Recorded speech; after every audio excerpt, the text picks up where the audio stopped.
Bem-vindos, bem-vindas a este encontro com o nosso arcebispo, Dom Odilo Pedro Scherer. Temos muita alegria de receber a todos neste encontro. Sem muitas delongas, vamos iniciar então este nosso diálogo, este nosso encontro. Gostaria de convidar ao Aldo Quiroga, que vem aqui à frente.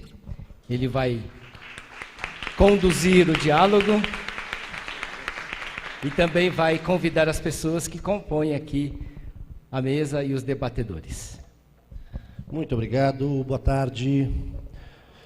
Vamos lá. Antes de convidar quem vem aqui compor a mesa, eu queria explicar rapidamente como é que vai funcionar, o que a gente imaginou para fazer dessa tarde uma tarde muito proveitosa, aproveitando a presença do Dom Odilo aqui, também todos os questionamentos e as dúvidas, né, do meio acadêmico. Basicamente, o que a gente montou aqui foi a gente pediu a ajuda, né, de 6 jovens estudantes que trouxessem as suas inquietações, as inquietações lá da sua sala de aula, dos corredores da faculdade, também, às vezes, dos seus amigos, dos seus colegas, enfim, para cá, para que a gente fizesse, então, os questionamentos e pudesse estabelecer esse diálogo com o Dom Odilo.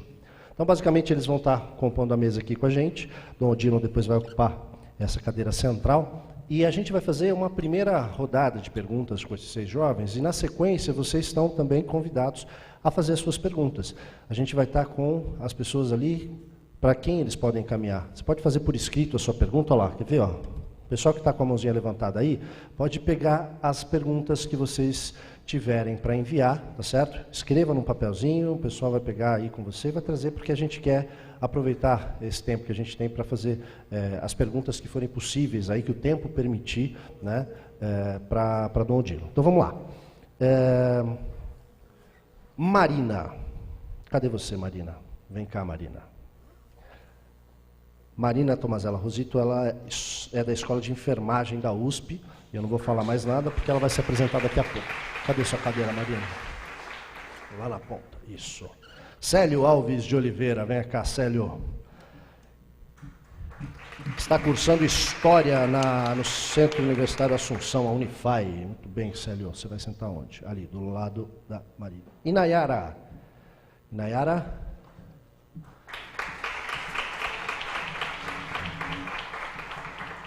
Muito bem. Nayara era uma menina que vivia com a cabeça na lua e hoje cursa astronomia na USP. Muito bem. Onde você vai sentar, Nayara? Lá aqui no meio. Muito bem. Nicolas. Nicolas, nosso futuro publicitário da Universidade de São Judas Tadeu. Por favor, Nicolas. Muito bem. Nicolas aqui do meu lado, ó. Muito bem. Túlio Pellegrini. Muito bem, Túlio. Cadê o Túlio? Olha o Túlio chegando. Do curso de Direito da PUC de São Paulo. Tudo bem, Túlio? Bom, Túlio. Tudo bom. Vanessa Pozzoli. Por favor, Vanessa. Muito bem. Também uma PUCiana, uma filha da PUC, como a gente gosta de dizer, né? Ela estuda letras. Você falou que ia fazer isso de novo, né? Cadê você? Ali, pronto. Muito bem. E agora a gente chama para estar aqui conosco, por favor, Dom Odilo Pedro Scherer. Convido o senhor a subir aqui no palco com a gente para esse diálogo.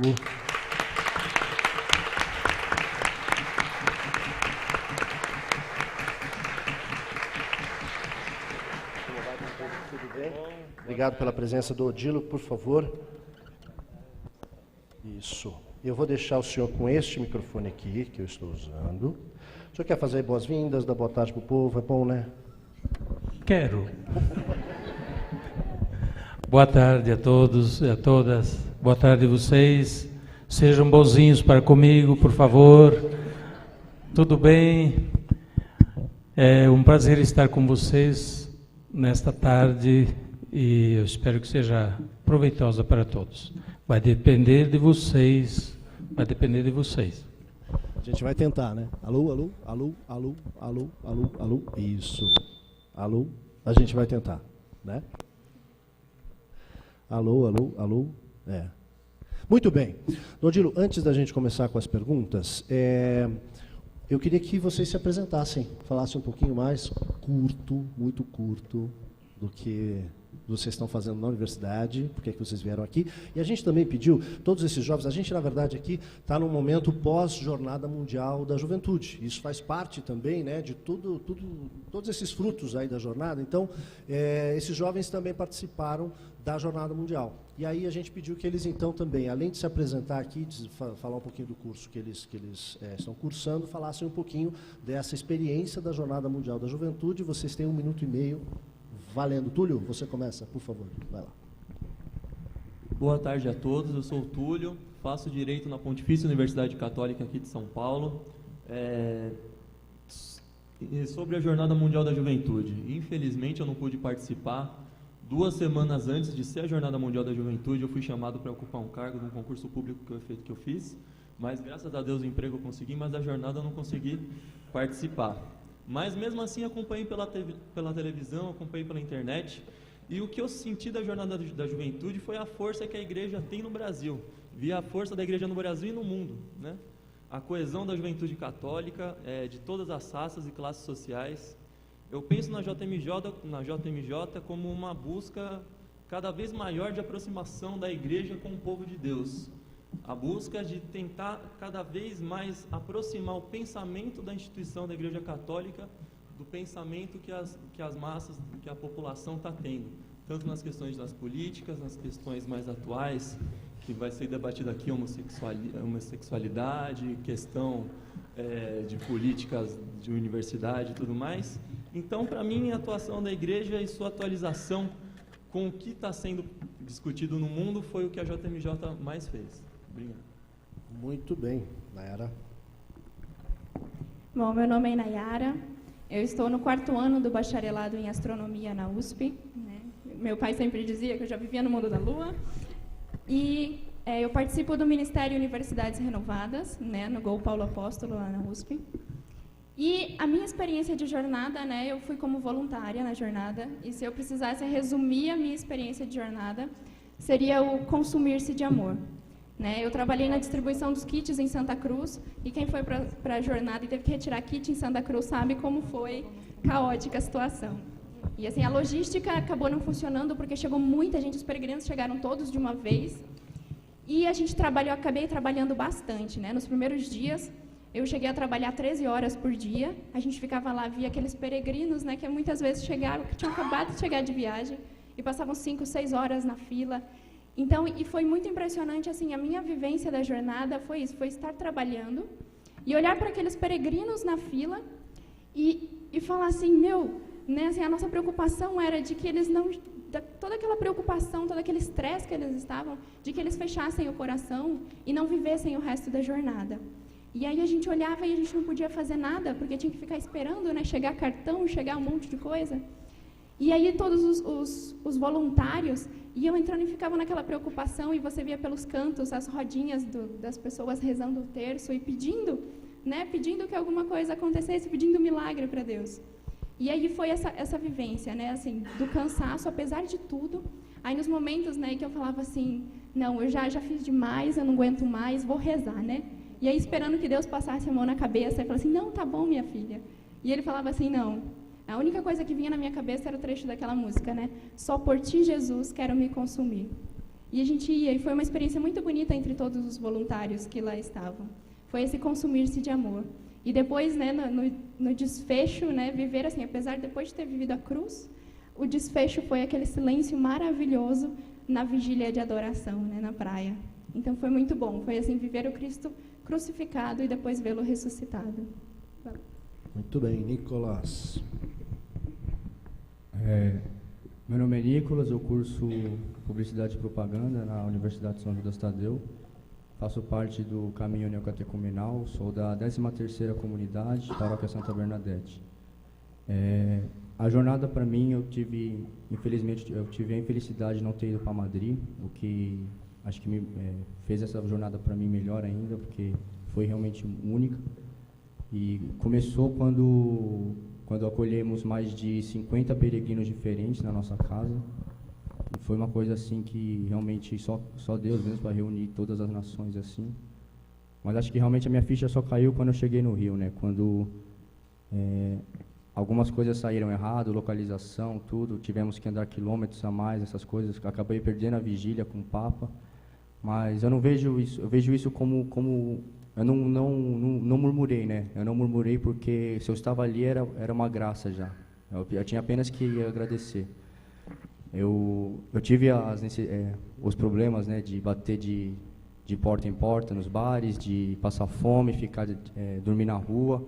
Passar fome não, né? Passar vontade de ir no banheiro.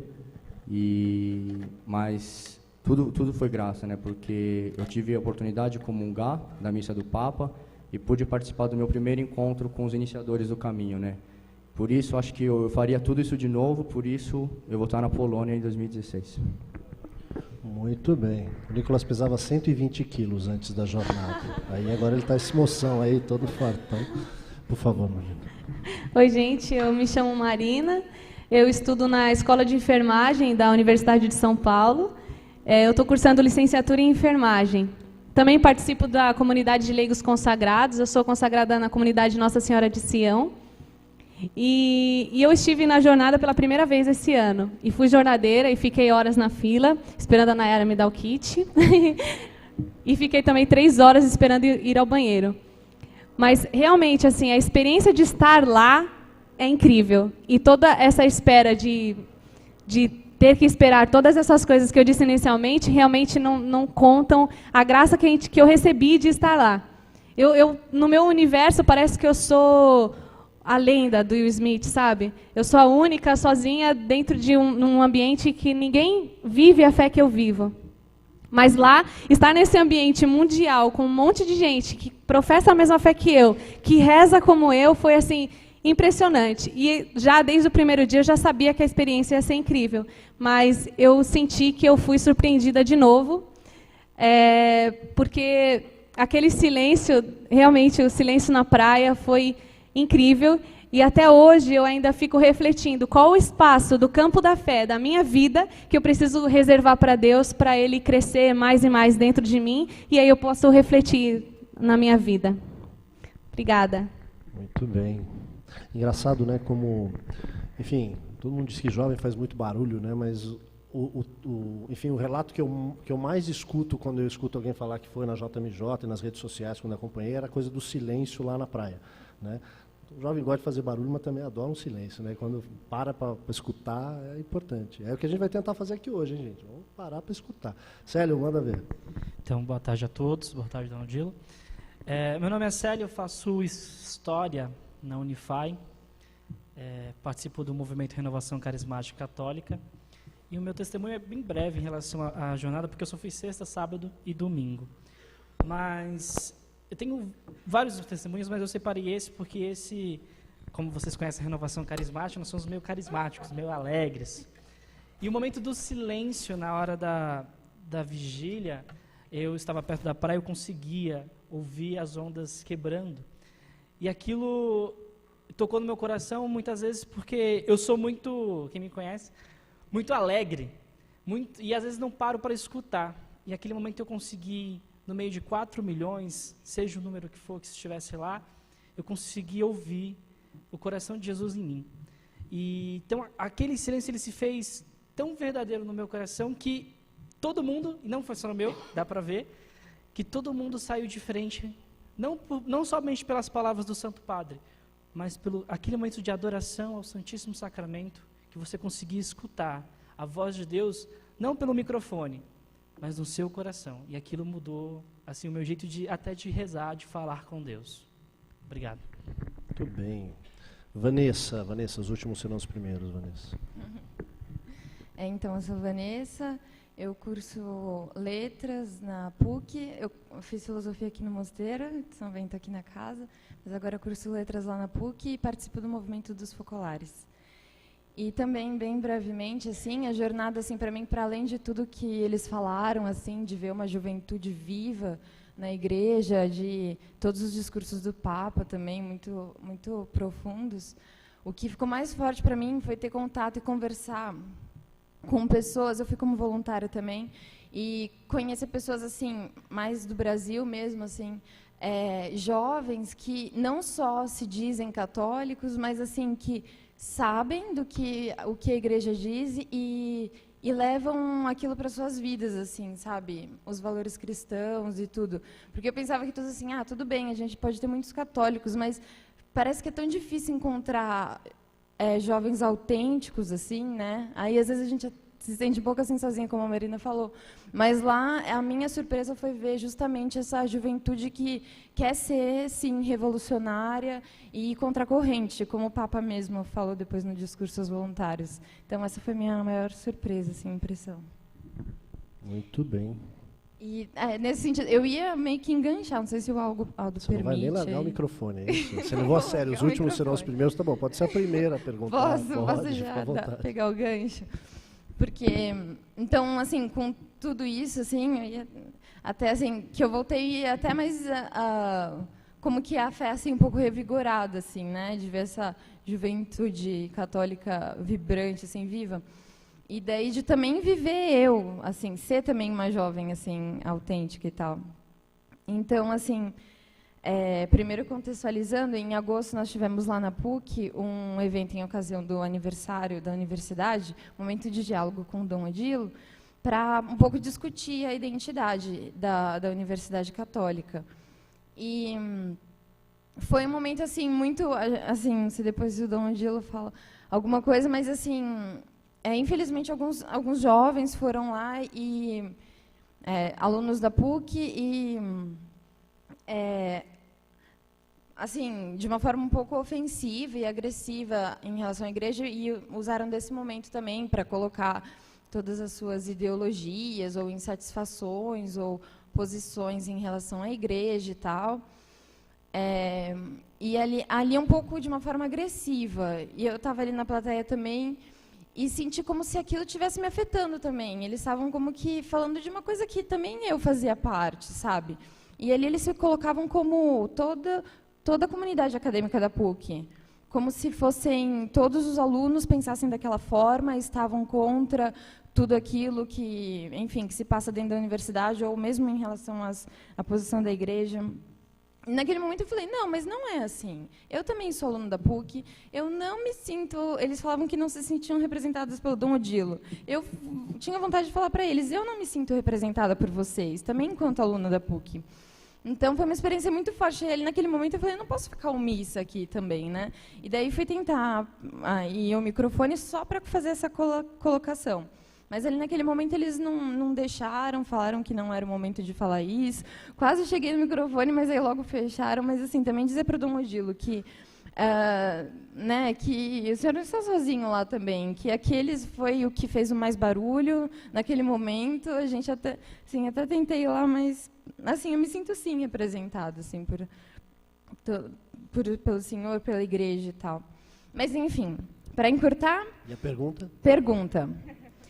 A gente viu ali que eles também fizeram o barulho deles, tarará, se posicionaram. Como nós, jovens católicos, também dentro da universidade, onde quer que nós estejamos, como nós fazermos assim, o nosso barulho, entre aspas, nos posicionarmos, será que com grandes manifestações também, ou será que relacionamentos pessoais, ou um equilíbrio entre isso? Como nós fazermos também a nossa parte nesse sentido, esse nosso barulho, entre aspas? Que barulho, hein? Bem, vamos à questão logo, porque os prolegômenos foram todos sobre a Jornada da Juventude. A gente poderia também comentar muita coisa, mas vocês comentaram bonito. Talvez depois haverá ocasião ainda que outros também se manifestem. Como os jovens católicos podem estar se posicionando nos vários ambientes? Eu não diria somente da PUC, mas nos vários ambientes, seja da universidade, seja no conjunto da sociedade, enfim. Eu acho o seguinte, o nosso tempo, a nossa cultura hoje é uma cultura da imagem, da comunicação,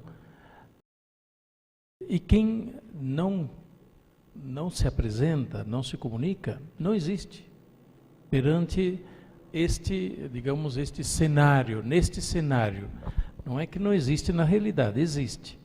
E aí está um lado da força, digamos, do testemunho. O que se põe na cena é uma parte do que se pretende que exista. É o que eu faço existir, mediante a cena que eu crio. Mas a realidade é muito mais ampla do que a cena que eu crio. Então, primeiramente, quem tem convicções, seja firme nas suas convicções. Mesmo que se essas convicções não fazem cena. Porque a cena, com o passar do tempo, ela é confirmada ou é desmentida. E se é uma cena que era somente encenada e não tinha respaldo de realidade, ela vai ser desmascarada com o tempo.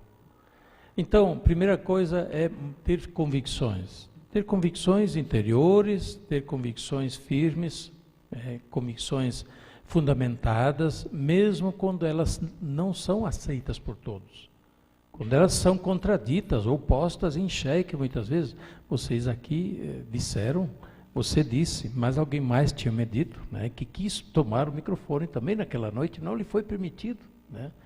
Portanto, houve ali uma cena criada para impedir que aparecessem outras formas de pensamento diversas daquela forma que se impôs naquele momento. Então, o que é verdadeiro com o passar do tempo se afirma, o que é falso, o que é somente criado para impor determinada ideia, ideologia, ou sei lá, né, poder, com o passar do tempo perde a força e cai. Né? Então, mantenham firmes as suas convicções, sejam bem fundamentados nas suas convicções. Mas segundo, manifestem as suas convicções. Manifestem também as suas convicções. Como não? E não podemos simplesmente concordar com a ditadura de um pensamento único, que se impõe por uma militância de um lado ou de outro, ainda mais na universidade. Aqui nós estamos num contexto de universidade. A universidade é um pouco a universalidade do pensamento. Por isso, haver propostas diferentes de pensamento para serem examinadas, analisadas, discutidas, pesadas, né, subtraídas, diminuídas ou aumentadas, isso é normal no ambiente universitário. Ninguém deveria se assustar com isso. Né?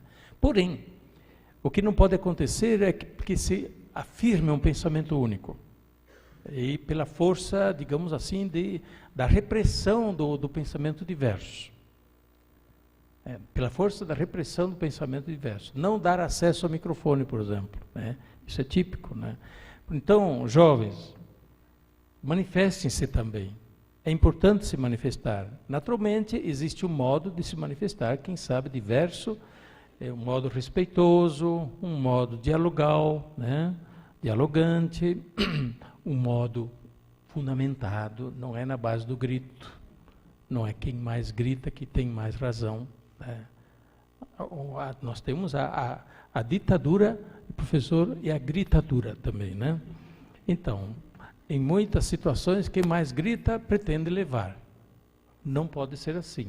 Então, na educação, no respeito, no argumento, não simplesmente na base do grito e do berro, que naturalmente, quando se começa a usar o grito, o berro, para se impor, é porque se perdeu os argumentos. Bem, e é importante também porque assim, quando a gente grita, a gente se fecha para o outro, né? E a igreja sempre nos convida a estar abertos, né? Inclusive nós, do nosso lado, né, a estabelecer esse diálogo, ainda que do outro lado ninguém queira muitas vezes dialogar. Deixa eu passar para este lado daqui. Vamos começar pela Nayara? Nós somos cavalheiros, né? Deixamos a Nayara falar isso muito bem.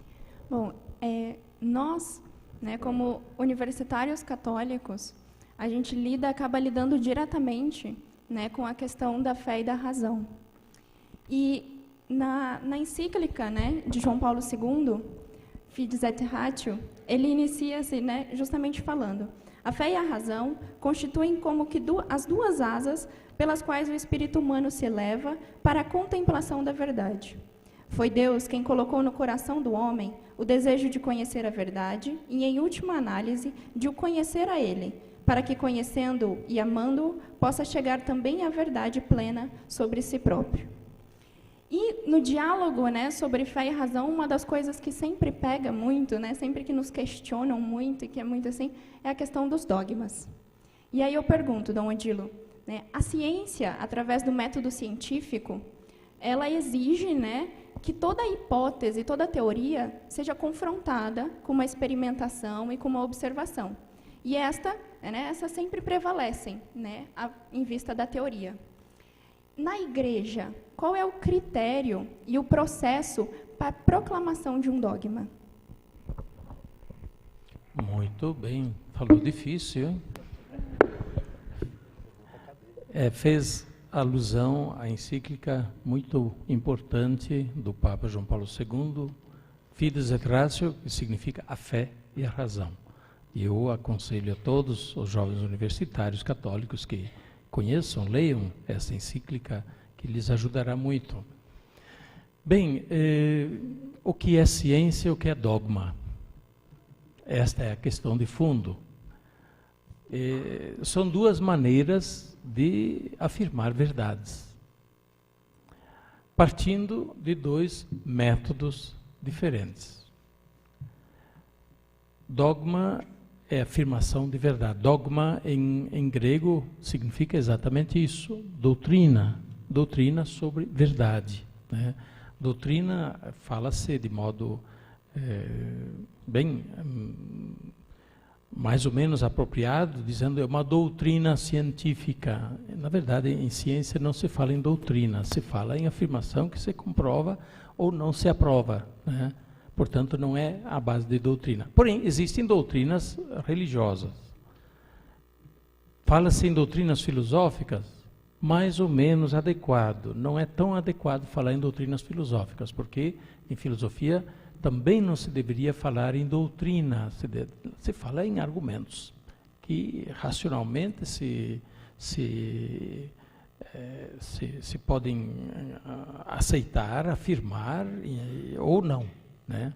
Então também filosofia não se deveria falar em doutrina filosófica, né? Fala-se em pensamento filosófico, corrente filosófica, né? Tendência filosófica, mas em religião, sim, fala-se em doutrina. Não só no cristianismo, né? Porque então isso tem a ver justamente com os métodos diversos que usam ciência e religião.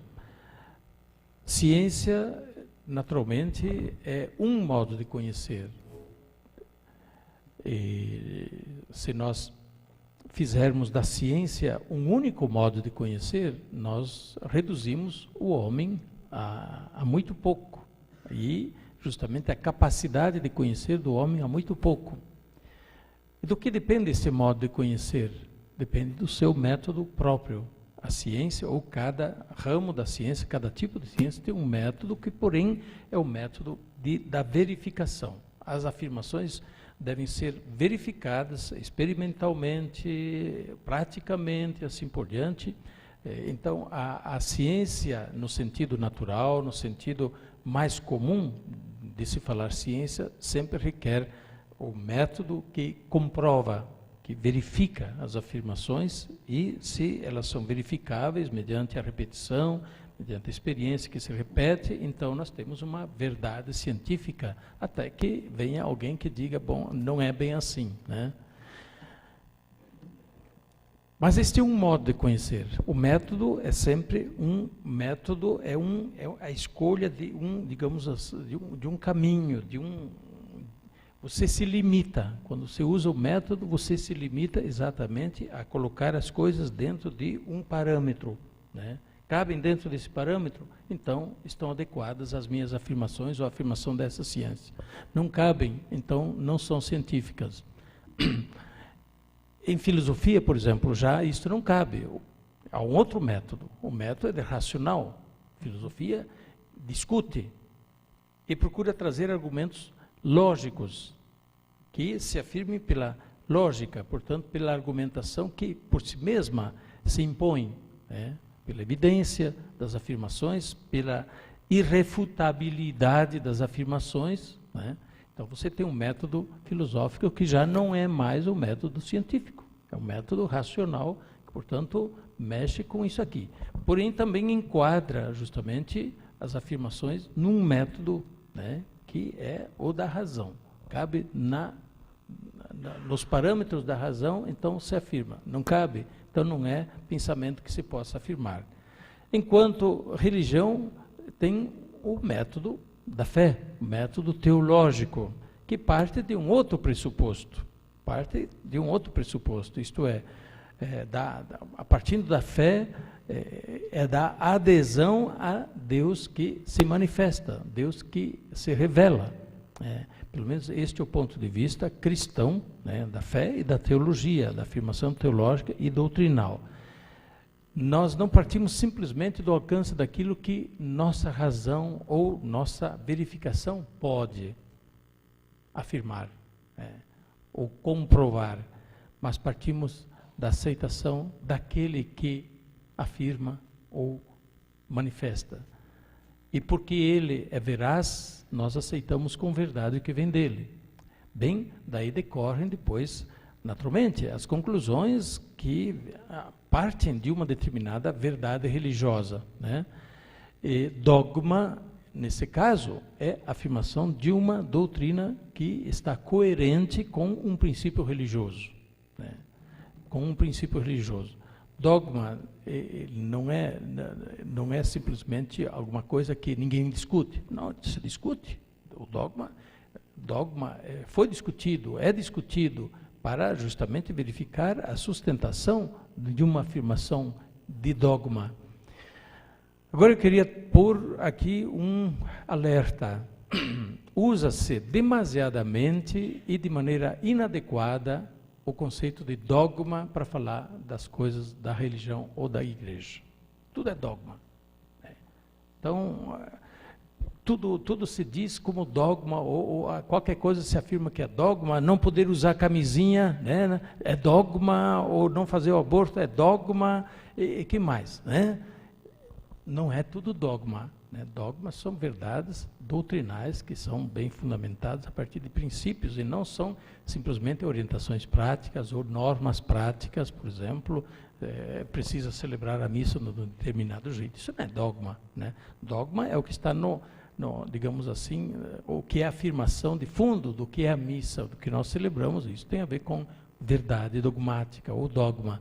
Porém, as prescrições e orientações sobre o como fazer as coisas, isso não são verdades dogmáticas, não é dogma. E por isso, aqui que eu faço esse reparo. Com muita frequência a gente vê usado o conceito de dogma de maneira inadequada, né? Como se, afinal, por exemplo, ter que ajoelhar na hora da consagração ou não fosse também um dogma, né? Não se trata de dogma. Ou o fato de os padres não casarem e abraçarem o celibato como se isso fosse dogma. Isso não é dogma, né? Ou como se respeitar a vida fosse dogma. Não é dogma. Isso é verdade de moral, é uma verdade, mas é um preceito moral que não é propriamente um dogma, é um preceito, né? Não sei se ajudei ou confundi mais. Satisfeita? Bastante. Bastante, ainda não todo. Não de tudo. Vai ter muito tempo ainda. Muito bem. Vamos para o lado de lá. Marina, pode ser? Por favor. Só antes da Marina fazer a pergunta, quero reforçar então, né, para quem chegou depois, enfim, a gente recebe as perguntas aí de vocês que estão sentadinhos, ok? Só basta escrever para que as pessoas recebam aí, e aí vocês mandam para a gente, porque aí a gente também faz essas perguntas aqui para a Dom Odilo, por favor. Eu vou primeiro contextualizar as nomenclaturas para a gente poder discutir. Dentro do ramo da saúde, nós temos ministérios e portarias que nos dão um rumo para ações de saúde, de promoção, educação da saúde. O Ministério da Saúde hoje publica ações e diz que a prioridade é diminuir a mortalidade materna. A mortalidade materna significa mulheres que, quando ficam grávidas, morrem. Os dados publicados do Ministério da Saúde mostram que a cada tempo, que a cada ano, aumenta essa mortalidade materna, apesar de usarem métodos contraceptivos para diminuir a mortalidade materna infantil. Eu gostaria de questionar, de perguntar, no sentido de acalmar o meu coração, acalmar a minha postura enquanto profissional até, no sentido de qual convicção, uma vez que enfrentar o aborto ou enfrentar esse tipo de discussão, eu necessito, como o senhor disse, de uma convicção firme, uma convicção bem documentada. Eu gostaria de saber quais são as convicções que me mantêm firme diante de uma discussão em que, para diminuir a mortalidade materna, é necessário que exista a legalização do aborto. Então, você coloca muitas coisas. Eu começarei pondo algum questionamento sobre algumas verdades que se passam como dogmáticas para frente, também em questão de saúde, em questão, final, de políticas, etc., sociais. Primeiramente, afirma-se que, pelo menos você diz, eu não sei se isso se confirma, mas que nos últimos anos tem aumentado a mortalidade materna. Será que é mesmo? Questiono. Em base a quê se afirma isso? Porque mais casos aparecem nas estatísticas, mas será que na realidade morrem hoje mais do que no passado? É uma questão já a se verificar. Eu acho que muitas vezes os números são apresentados de maneira assim a espantar, para de alguma maneira trazer argumento em si, isto é, para que eu depois consiga aquilo que eu quero. Isto é, eu quero que se passe, por exemplo, uma determinada lei, eu carrego nos argumentos que depois me digam, tem que passar essa lei mesmo, Então, essa é uma questão, a gente precisa abrir o olho, ser muito crítico. Vocês ouviram tempinhos atrás, aí que se dizia, no Brasil morrem 200 mil mulheres cada ano em consequência de abortos clandestinos. Vocês ouviram essa conversa? Ultimamente tem separado. Mais uma vez me puseram isso aí na TV Cultura. Lá na Roda Viva, lá que tinha uma cadeira doida lá que ficava girando assim, lá na arena. Eles queriam fazer essa mesma cadeira aqui, então, parecendo jogado na cova dos leões. Escuta, para dizer 200 mil mulheres, você já pensou o que significa isso? 200 mil mulheres cada ano morrendo em consequência de abortos mal feitos? Abortos clandestinos? Primeira coisa que perguntar. Qual é a primeira perguntinha que tem que fazer? Espera aí. Mas se são abortos clandestinos, quem é que contou então? Então não são clandestinos. Se não são clandestinos, quem é que tem a responsabilidade e deixa fazer assim a doidão 200 mil mulheres por ano e tem que somar com elas outro número chutadão assim, bem chutado. 1 milhão de bebês cada ano. E se forem 2 milhões de crianças abortadas? Quem que contou se são clandestinos? 1 milhão de crianças cada ano são abortadas. Espera aí, 1 milhão de crianças, mais 200 mil mulheres e ninguém toma providência? Cadê? E a lei permite fazer o aborto? Então, essa própria pergunta a gente tem que questionar. A própria questão posta assim de maneira chutadona. Tem que questionar? É verdade? Mas se é verdade, escuta, quem é que está aí para fazer observar a lei e não observa e deixa essa hecatombe toda? 1.200.000 vidas humanas por ano, por não tomar providências? Tem que questionar. Então a gente tem que ficar muito esperto nesses argumentos chutadões. Mas vamos à questão. Quais os argumentos então? Bem, nós devemos deixar que as mulheres morram em situação materna, como se pôs? Devemos deixar que as mulheres morram? Não, claro que não. Quem as quer? Quem quer que a mulher morra em situação materna, né? De gravidez, de parto, de aborto? Quem quer? Ninguém quer que morra. Ah, mas então para não morrer tem que matar a criança. Espera aí, vamos pesar esse argumento um pouco. Para não morrer a mãe tem que matar a criança. E por que não salva os dois? Por que não faz de tudo para salvar os dois?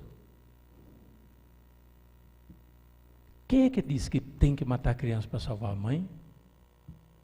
Por que não salva os dois?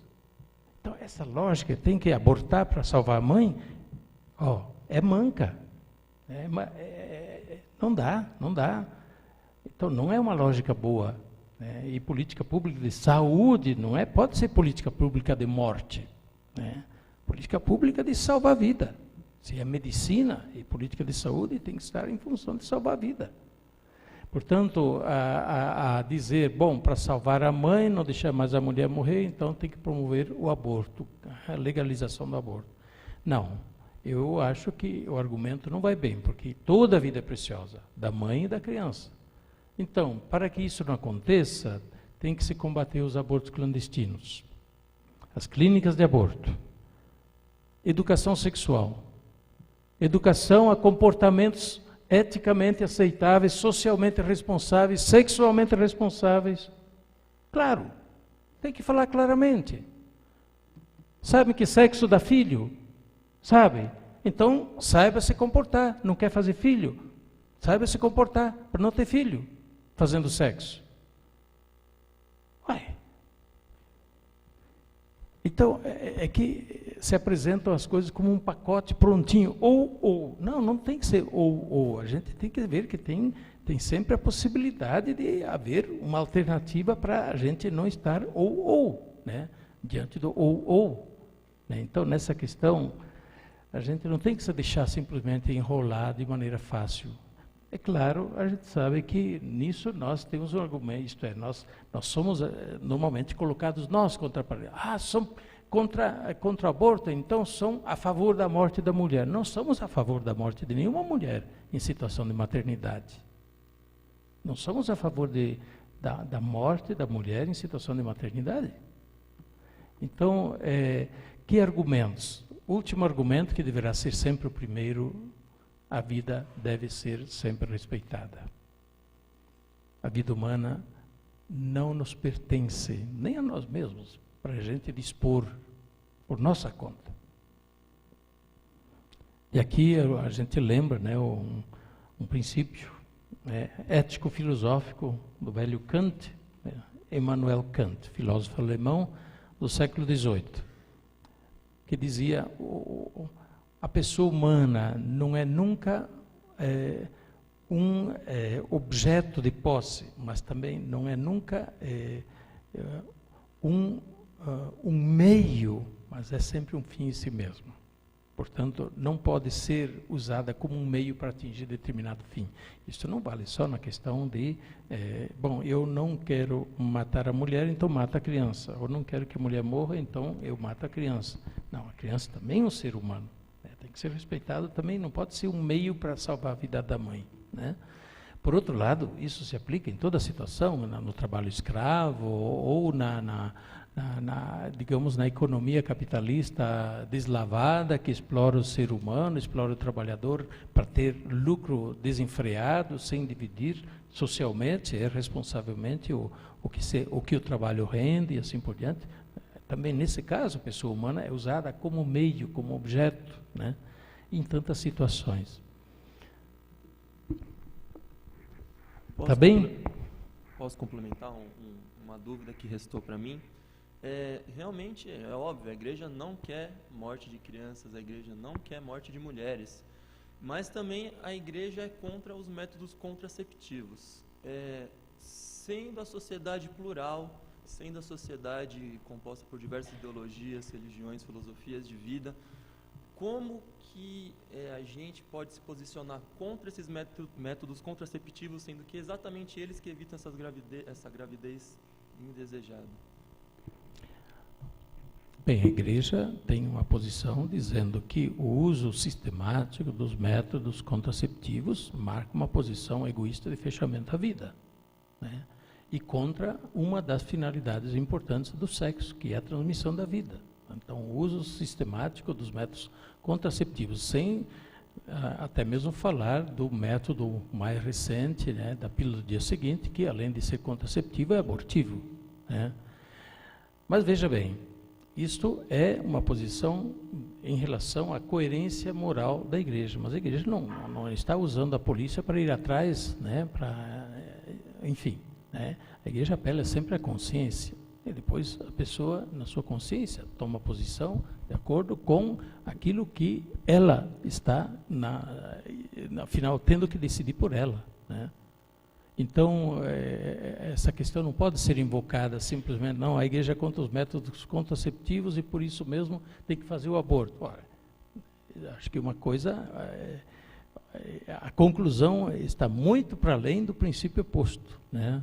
A igreja é contra os métodos contraceptivos? Bem, é contra sim, no sentido que eu falei, mas a igreja, ao mesmo tempo, não está ali vigiando para dizer pode, não pode, né? Cada um tem que tomar decisão responsável por si, né? Agora, quando se trata do aborto, a questão é muito mais séria, porque ali já está de fato em jogo uma vida humana, né? Que em cada aborto vai perdida uma vida humana. Muito bem. Bom, o Túlio já puxou para o lado de cá. Nicolas, você quer fazer uma pergunta? Ou não? Não quer? Quer ou não quer? Pergunta. Tá, então faz a sua pergunta naquele microfone, que esse aqui eu não dou para ninguém. É meu e ninguém tá. Vamos lá. Já está mais gordinho agora, depois de passar fome. Não passei fome, eu falei errado, não passei. Porque os kits eram bem, o pessoal sabe que o kit era bom, era da hora o kit.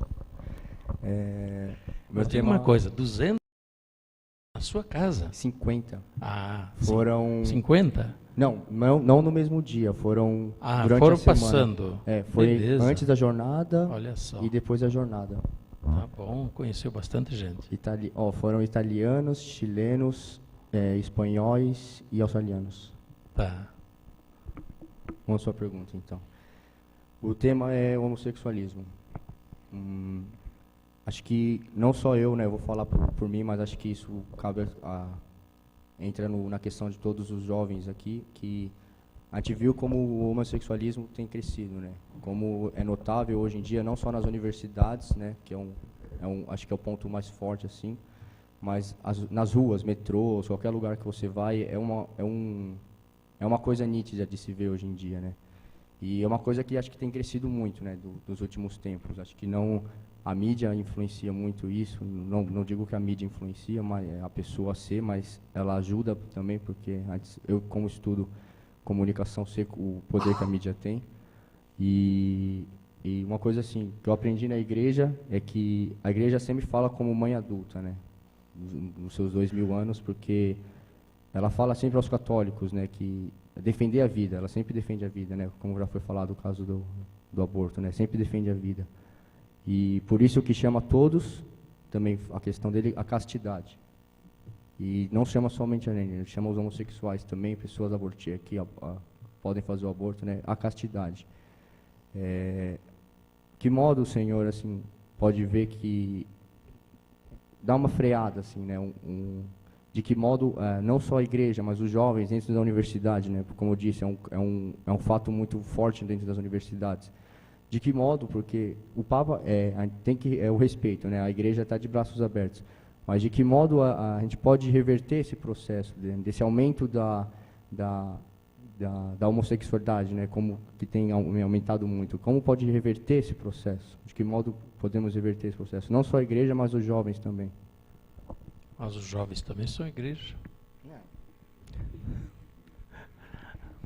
Os jovens também são igreja, são membros, são filhos da igreja, são parte da igreja, portanto, eles também ajudam a fazer isso que se diz, né? Ou contribuem com uma cultura que, naturalmente, quer colocar, de alguma forma, impor um certo padrão de comportamento, uma certa visão das coisas. Bom, a minha resposta já começa por aí. Primeiramente, não há dúvida de que esse fato, o alastrar-se, digamos assim,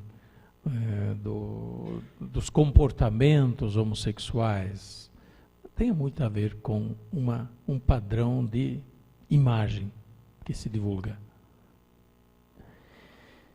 E, naturalmente, com uma mentalidade, digamos assim, sempre mais receptiva, sempre mais, digamos assim, indiferente diante de valores, diante de padrões de uma certa identidade antropológica, assim por diante, né? Então, é um fenômeno da contemporaneidade. Eu acho que, certamente, no futuro, nosso tempo, vamos ver como isso vai evoluir, porque tudo na história, na cultura, tem tido altos e baixos, né? As coisas têm o seu momento assim de explosão, depois entram numa baixa, quem sabe depois retomam. A história tem mostrado esses movimentos. Então, não é dito que daqui a 30 anos a mesma postura que hoje se tem seja também daqui a 30 anos, ainda aprovada, condividida, vista acriticamente. Aqui a gente precisa ir por uma base de verdade. Primeiramente, o ser humano, pela sua natureza biológica, diz uma verdade. A natureza biológica do ser humano, mas de todos os seres, diz uma verdade. Ou não diz? O coração deve bater para o sangue circular. Ou não? Se ele não bate, não circula, breca, para. Então, o coração é feito para bater e fazer o sangue circular. O rim é feito para filtrar o sangue e eliminar as toxinas e assim por diante. E se o rim não faz isso, o que acontece? A cachola é feita para funcionar. O cérebro com toda a sua complexidade, os neurônios e depois todas as áreas do cérebro, cada uma delas é feita para funcionar, ou não? Então, a configuração biológica nossa diz uma verdade. A verdade dela própria. O sexo não diz a mesma coisa? Não diz também a mesma coisa? Não é uma verdade biológica? Então, aqui está uma falácia. O que é falácia? Falácia é uma mentira que se tenta passar como verdade. A falácia está em dizer que sexo não é determinado pela biologia, mas pela cabeça. Então, sexo é determinado pela nosso modo. Eu sou o sexo que eu quero ser. Sexo é uma coisa de vontade. E a vontade, naturalmente, pode ser influenciada de um jeito ou de outro. Naturalmente, nós temos agora um conjunto de fatores que influenciam a vontade, né, de ser homem, mulher, ou não ser nenhum nem outro, né? Eu estou falando em 6, 7 tipos diferentes de gêneros, naturalmente, né? Já nem se fala de sexo, porque sexo daí, claro, tem que reconhecer a verdade do sexo. Então fala de gênero, porque gênero é fabricado aqui, mas isso é falácia, né? Isso é falácia. Então, nós temos que encarar isto. Ou a natureza mente, ou a natureza diz uma verdade. Ou nós somos coerentes com a natureza, ou nós implodimos a nossa natureza. Não implodimos o cérebro quando não fazemos funcionar, o coração quando não fazemos, o rim quando não fazemos funcionar, o estômago. Pois é. Então, claro que o nosso sexo não é só biológico, é evidente. Sexo determina um conjunto todo do nosso ser, da nossa relação, da nossa psique, tudo isso. Mas tem como base, sim, a biologia. E se não são as gônadas, é a hipófise. Então, é a biologia, sim.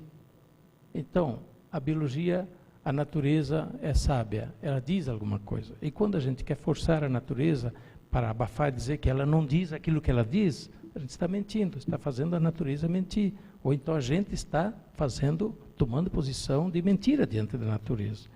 Então, o problema hoje está, sobretudo, numa antropologia, baseada numa filosofia que diz que a realidade não é aquilo que ela é por natureza. Aliás, nega-se o conceito de natureza em relação a qualquer coisa, né? Só que na hora H tem que ser, nas ciências naturais, o conceito de natureza vale. Como? Né? Porque se você une determinados dois elementos químicos e não toma atenção, acontece isso que aconteceu em São Francisco do Sul, em Santa Catarina, esses dias, né? Então a natureza conta, na natureza química, por exemplo, física, né? Se você tem uma pedra na sua frente, não, isso não é pedra, vou dar um chutão nisso, não é pedra não, chuta, para ver onde vai parar o dedão, né? Então nesse caso a natureza vale. E por que no caso do ser humano a natureza não vai valer? Então, mas há uma filosofia, uma antropologia que vem vindo de alguns filósofos de algum tempo para cá, que diz, não, a natureza não é aquilo, a natureza do ser humano não é aquilo que ela é aquilo que nós fazemos pensar, aquilo que nós queremos que ela seja. Então a natureza é criada por todos e cada um. Eu, pela minha vontade, faço o mundo ser. Não faço o mundo físico ser, porque o chute na pedra dá o que dá, né? Mas, então, eu faço pelo menos a minha realidade humana ser o que ela pode ser, o que eu quero que ela seja. Mentira! A minha natureza humana, o meu ser humano, eu também tenho que aceitar aquilo que ela é, que ele é, pela sua condição de natureza biológica. Não é tudo a natureza biológica, mas negando a natureza biológica dá uma confusão. Então, a questão, basicamente, da homossexualidade está nisso. E eu não julgo, como o Papa disse, eu não julgo nenhum homossexual pelas suas atitudes, seus comportamentos, né? Quem sabe são mais santos do que eu, a gente não sabe, Deus é que sabe. Porém, objetivamente, a gente tem que dizer, tem uma confusão por aí. Será que isso vai continuar assim?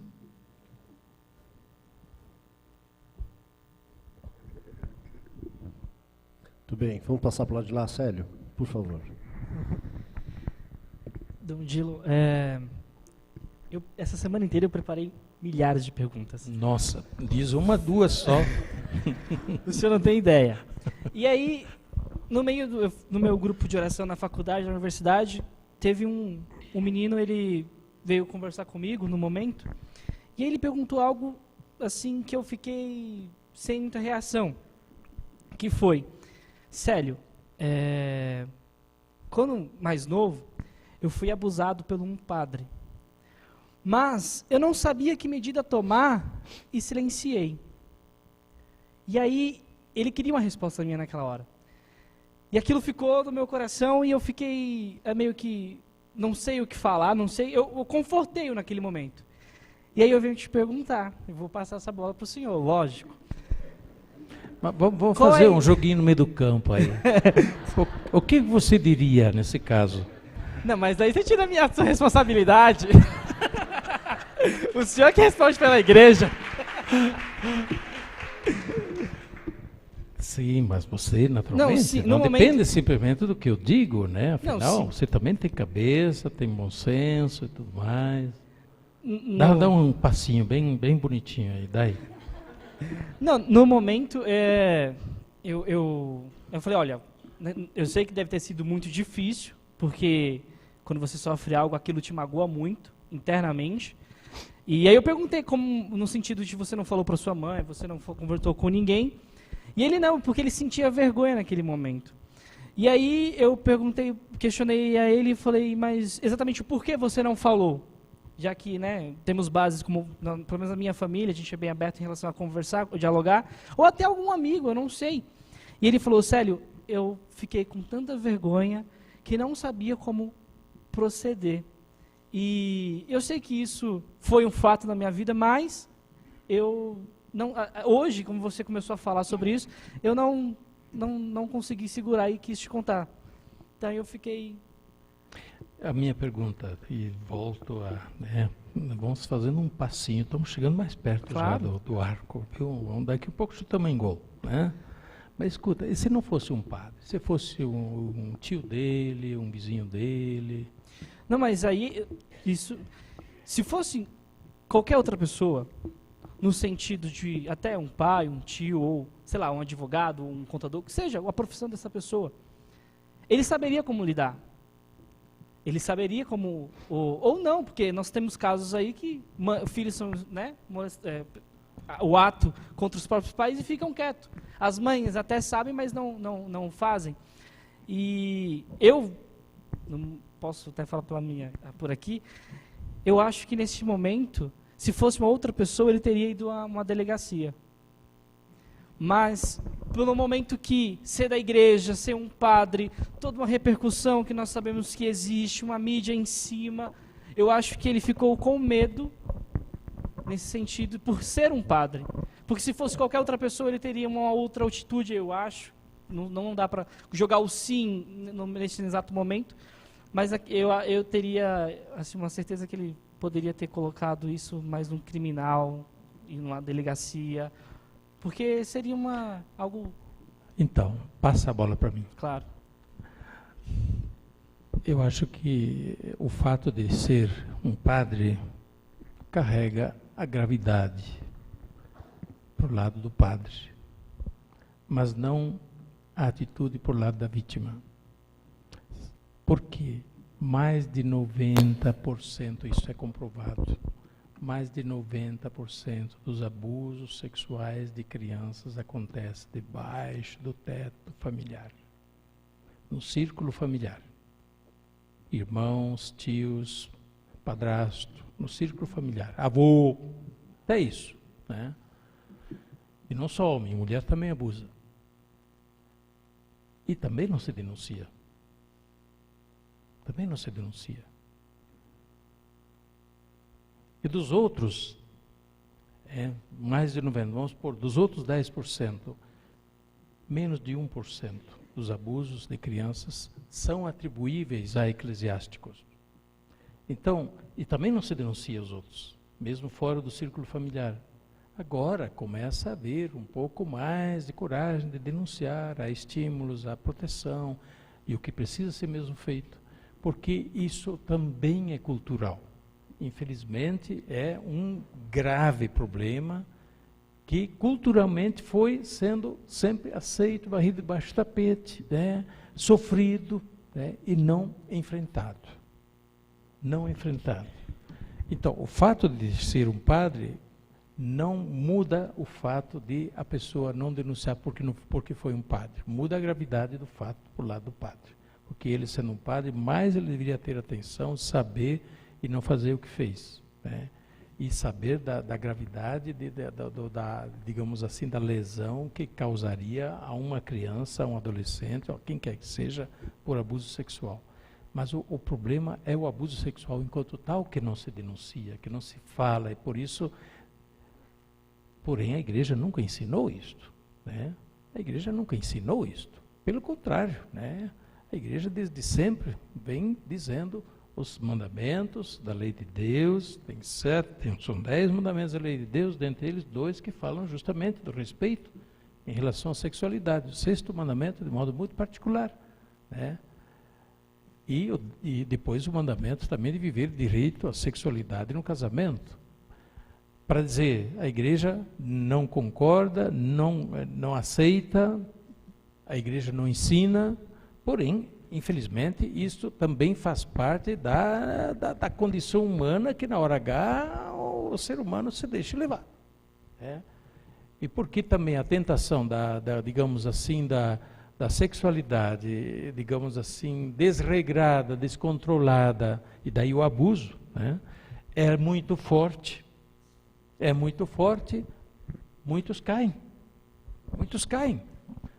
Então, tanto mais precisa haver uma noção clara da dignidade da pessoa e da própria dignidade para não incorrer neste grave problema, nesse grave dano que se causa a outros mediante abuso sexual, mas também no casamento, a vivência digna, né, da questão da sexualidade no casamento. Jornalista, se acompanhou ontem, certamente, quando falavam da Lei Maria da Penha. Desde que ela foi aprovada até agora, isso só fez diminuir um pouquinho a violência de marido contra mulher, de homem contra mulher, no contexto do casamento, isto é, doméstico. E normalmente não, digo, mas muito disso acontece em contexto de trato sexual, de convívio sexual, né, de abuso sexual do homem em relação à mulher. Nem a Lei Maria da Penha conseguiu diminuir muito essa questão. Os principais agressores da mulher são os companheiros. Né? Aí, pois é. E muito disso acontece por questão sexual. Então, para confirmar o que eu disse, é um problema muito sério, uma tentação muito forte, tem a ver com certa cultura de prepotência, né,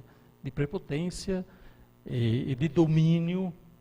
Portanto, é muito grave isso. Não, ainda não respondeu o que eu perguntei. Diga então de novo. Como eu vou... Então, assim, vou voltar à pergunta. Isso, está me devolvendo? Igreja... Isso, estamos chutando bola aí. O que a igreja... não fizemos o gol ainda não. O que a igreja, como o senhor, como igreja, sim, eu também, como jovem, igrejas também sou. Quando eu voltar segunda-feira para a minha universidade, o que eu falarei para esse jovem? Como o senhor se posicionaria para esse jovem? Para esse jovem que foi abusado. Isso. Você diz por um padre. Sim. Eu diria, é muito lamentável que isso tenha acontecido. Eu lamento que você não tenha levado isso ao conhecimento de quem devia tomar providência na época, porque não falando a coberta, né, o silêncio a coberta, não é só o silêncio de terceiros que não denunciam, também da vítima. A vítima também acoberta o agressor quando não fala, quando não abre o jogo. Mas, evidente, a vítima muitas vezes se encontra em situação de fragilidade tal que a gente entende muito bem que ela não fale, né? Porém, às vezes ela é a única que pode saber, que pode abrir o jogo, né? Então, é importante que a vítima, sim, fale, que abra o jogo. Mas, de toda maneira, o que mais eu diria a essa pessoa? Olha, diria isso que eu falei, a igreja não ensina isso aos padres. Nem espere isso dos padres. E o padre que faz isso faz um grave dano, grave ofensa à pessoa do próximo e grave ofensa mesmo à sua condição de padre e à sua missão de padre. Portanto, ele também estraga a igreja fazendo isso. Mas só... Vamos ainda continuar um pouquinho? Só um minuto, rápido. Você está gostando da driblada, né? Quando nós vamos ter essa oportunidade de novo? Nós temos que aproveitar. Se não fosse um padre, se fosse o pai dela, ele seria julgado criminalmente. Sendo um padre, ele é julgado por quem? Criminalmente. Eu posso... Da mesma forma. Um momento. Célio, mesmo sendo faz bastante tempo isso, continua sendo o mesmo crime. Orienta o seu colega a procurar a polícia, a prova vai ser difícil, o constrangimento vai ser grande, né? Mas procurar a igreja e a polícia. É a solução disso, porque como ele era menor de idade, incapaz no momento da ocorrência do crime, não tinha o que ser feito. Mas agora que ele tomou consciência, tem consciência do que aconteceu, manda ele buscar os direitos dele. Eu acho o cara está estudando, está fazendo direito ainda e já está dando sendo consultoria. Pai, sendo mãe, sendo padre, é a justiça do Estado que vai tomar conta disso, porque é um crime absurdo e tem que ser punido pelo Estado. Está vendo que está entrando mais jogo, né? Está começando a embolar no meio do campo. O fato de ser padre não muda nada, o fato de ter que denunciar isso, justamente. De denunciar, e a igreja não é polícia, a igreja não manda para a cadeia, não pode prender, né? A igreja não tem a lei que pode punir civilmente, portanto, isso é da autoridade civil. A igreja tem a norma interna, justamente de chamar justamente as ordens, existe um processo canônico, existe afastamento da função, quando isso fica comprovado, assim por diante. Mas isso são, portanto, medidas internas na igreja. Agora, a igreja não pode castigar, digamos assim, segundo a lei civil. Isso pertence à lei civil e a quem a interpreta e põe em prática. Deixa eu pegar aqui algumas das perguntas que vieram já da plateia. Tem uma aqui, castidade e pecado. Dizem que a castidade está fora de moda. No mundo atual, onde se banaliza a sexualidade, é difícil manter-se casto. O pecado está na perda da virgindade antes do matrimônio ou na promiscuidade? Caramba! Só ali. Bom, o que é a castidade? A castidade é viver corretamente a sexualidade, né, os comportamentos sexuais de acordo com a própria condição. Então, a castidade para o padre é viver corretamente a sua condição de celibatário. Para o religioso que faz o voto de castidade, viver corretamente o voto de castidade. Para o casado, é viver corretamente a condição de casado. É não ter sexo no casamento? Não, é ter o sexo corretamente no casamento, né? E para quem não é casado, para quem ainda está se preparando para o casamento, é viver corretamente a sexualidade na condição de quem não está casado. É isso que a igreja ensina em relação à castidade, né? Agora, a questão de perda da virgindade, o que é, ou a promiscuidade, qual dos dois é pecado? Os dois. Podem ser os dois. Depende, né? Se a perda da virgindade significa, né, promiscuidade ou não, depende, né? Quer dizer, se a perda da virgindade é por um fato de viver de forma incorreta, né, de forma incorreta a sexualidade, claro, é pecado contra a castidade. A promiscuidade, nem se fale, né, porque a promiscuidade, se nós entendemos como promiscuidade, o sexo descontrolado, com um, com outro, e assim por diante. Então, evidente, isso não se enquadra dentro da vivência correta da sexualidade. Chegaram perguntas aqui que aprofundam um pouco o que a gente já mencionou aqui. Sobre união homoafetiva. Sou professora doutora em Direito e gostaria de saber como a Igreja Católica se posiciona diante da mudança dos fatos e dos valores sociais. Cito como exemplo as recentes decisões judiciais que reconhecem a união homoafetiva para fins de adoção de crianças e direitos sucessórios, ou então o reconhecimento legal da união estável de casais, mesmo que não oficializado o casamento. O que diz a Igreja? Bem, aqui misturou uma porção de coisas, né? Adoção de crianças, vamos deixar isso para um segundo momento. Bem, as uniões homoafetivas vistas ou pretendendo afirmar-se isso com o casamento, evidente que isso contradiz, inclusive a natureza, contradiz a noção de casamento. Casamento supõe dois diversos. Casal, inclusive, usar o conceito de casal nesse caso, não vai. É contraditório. Se quiser usar parceiros, companheiros, etc., é outra coisa. Mas casal supõe dois diversos, né? Ele e ela, né? Mas dois iguais, não formam casal, né? Então, dizer que isso é casamento, não é casamento. É uma união, que se quiser, de alguma forma de união, mas não pode falar em casamento. Não é casamento. Bom, a posição da igreja, nesse caso, é claramente, não aprova isso. A moral da igreja, baseada numa antropologia, isto é, numa forma de conceber o ser humano, não aprova isso, né? E por boas razões, né? Já falei antes da confusão toda, né?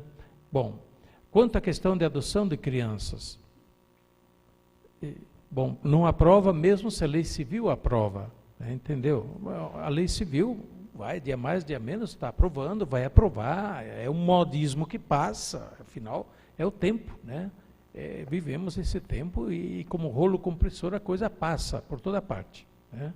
Mas não por isso muda a posição da igreja em relação à concepção do ser humano, de casamento, de casal, e essa questão também do masculino e feminino. Eu acho que não depende de um momento final, né? Há todo um lastro de conceito do ser humano que não depende de um momento cultural, né? E a gente tem que ir um pouco devagar para dizer que estamos em mudança de valores, mudança de etc. Isto, mudança que pode mudar imediatamente de novo, né? Vamos ver, esperar para ver, né? A adoção de crianças, isso não deveria ser misturado uma coisa com outra. Eu acho que a questão de adoção de crianças não deve ser amarrada com união homoafetiva. Eu acho que sempre houve a possibilidade de adoção de crianças por um homem, por 2 amigos. Isso não foi excluído no passado. O problema hoje é que se quer unir isso a um direito de quem constituiu uma união homoafetiva. E mudam as coisas. Agora, a adoção de criança, tem que ver o bem da criança nesse caso, se de fato a criança recebe o verdadeiro bem a que ela tem direito, ou a criança é usada como um objeto justamente para a afirmação de um direito meu, afirmação de um gosto meu. A criança não é objeto de desejo, de gosto, né, de afirmação do meu direito. A criança ela tem direito, ela por ela. Então ela não pode ser usada, ainda mais nessa briga aí que é uma briga ideológica. Então a criança no fim é vítima dessa situação. A criança tem que ser beneficiada, não pode ser moeda de troca, objeto de disputa, instrumento de afirmação de um direito. Não. Muito bem. Túlio tem uma pergunta. Túlio, por favor. Obrigado. A minha pergunta, o senhor comentou do Roda Viva, também retirei alguns trechos de lá, que eu achei bem interessante, você naquele covil de cobras. Não vai ser tão pesado aqui. Você foi mais longe, eu não falei cobras, falei leões. Perfeito. Cobra tem veneno, né? Leão dá para amansar, cobra não. Num passado não muito distante, aqui no Brasil, os católicos compunham 95% da população brasileira. Uma pesquisa recente da Fundação Getúlio Vargas aponta que os católicos caíram de 2004, que eram 73% da população, para 68% agora em 2009. Uma pesquisa do Datafolha mais recente ainda aponta que os católicos caíram de 75% em 94 para 57% em 2013. E nesse mesmo período os evangélicos subiram. Subiram exatamente na mesma proporção que os católicos caíram, né? É possível perceber algumas lacunas da organização da igreja, que eu acredito que tenha dado resultado a isso. Dentre elas, falta de sacerdote, falta de uma presença mais assídua da Igreja Católica nas periferias, uma presença mais assídua nos interiores do nosso país, uma falta de formação também, a falta de formação de quem já está na Igreja Católica e está fazendo essa transação para outras religiões, outras denominações cristãs ou não cristãs. E também entendo que a norma da Igreja Católica é muito rígida para quem quer seguir as suas normas como deveria seguir.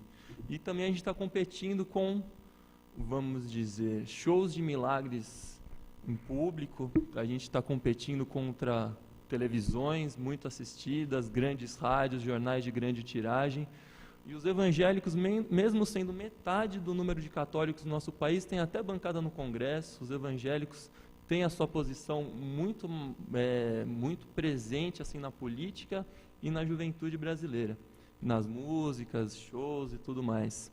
E eu gostaria de saber, nós como jovens católicos, o que a gente deve fazer para chamar os nossos colegas que estão fracos na fé a participarem mais da Igreja Católica. Como que a gente pode mostrar o caminho de Jesus Cristo para essa juventude que está em outras religiões, essa juventude que está em outras igrejas. Enfim, Dom Odilo, como que a gente, como juventude católica, a gente pode reverter esse quadro no nosso país? Bem, você na pergunta praticamente pôs as respostas, né? E eu só quero comentar que esta questão de religião é um fenômeno cultural, um fenômeno social complexo, que não pode ser colocado simplesmente em termos de católico evangélico. Tem que ser olhado mais amplamente. E as mesmas questões que você pôs, eu confirmo, porém questiono também. Né? Por exemplo, a questão da queda do número de católicos. Primeiro, as estatísticas são essas mesmas ou são projeções, etc.? Será que de fato é isso mesmo? Pode ser, eu respeito estudos sérios, mas eu acho que nesse caso a gente precisa estar um pouco atento também a imediatamente tomar como definitivos, sérios, certos números. Segundo, queda dos católicos. Pergunto, mas eram católicos? Você sabe quanto por cento, se a gente tomar como parâmetro para ser católico a missa dominical, que não é o único parâmetro, mas um parâmetro importante. Sabe qual é o percentual de católicos que aos domingos vão regularmente à missa, mesmo que não vão todo domingo? Sabe qual é? Entre 5% e 6% dos católicos que vão à missa regularmente. Não é o único referencial para dizer é católico, mas importante. Quem não vai à missa regularmente vai se desligando, vai se distanciando, não se instrui na fé, não se insere na vida da igreja. Pouco a pouco é católico que não é mais católico. Ora, então, muito brasileiro que passou para outras igrejas ou deixou de praticar, né, de uma vez ou não se identifica mais como católico, estava situado nesse número que é 90% católico, vírgula. 90% católico de que jeito? Dito católico, mas católico mesmo?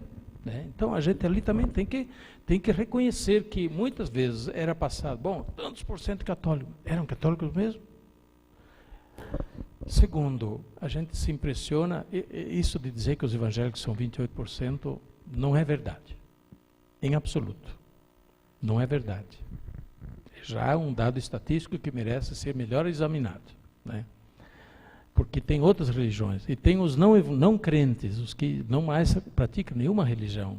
Né? E, aliás, este é o fator percentual que mais está crescendo no Brasil em matéria religiosa. Os sem religião, os que não se reconhecem mais em nenhuma religião. E isso é o mais grave. Né? Agora, a questão não se resolve entre ser católico e ser evangélico, porque nas igrejas evangélicas há esse processo migratório também. Inclusive de retorno à Igreja Católica. Nessas estatísticas, deveria também figurar que a Igreja Universal do Reino de Deus, entre o censo de 2000 e 2010, perdeu quanto por cento dos seus fiéis? Em 10 anos, perdeu quantos por cento? Beira os 25%. Isso significa que voltaram a ser católicos? Não. Deixaram de praticar de uma vez, ou então foram para outros grupos. E normalmente foram para outros grupos, porque neste mesmo período explodiu, por exemplo, a Igreja Mundial do Poder de Deus, aliás, cujo líder saiu da Igreja Universal. Então, há um processo migratório também nas outras igrejas. E percentualmente maior do que na Igreja Católica. Há grupos evangélicos e de protestantes tradicionais, luteranos, etc., que perderam muito mais percentualmente do que a Igreja Católica, dos seus fiéis.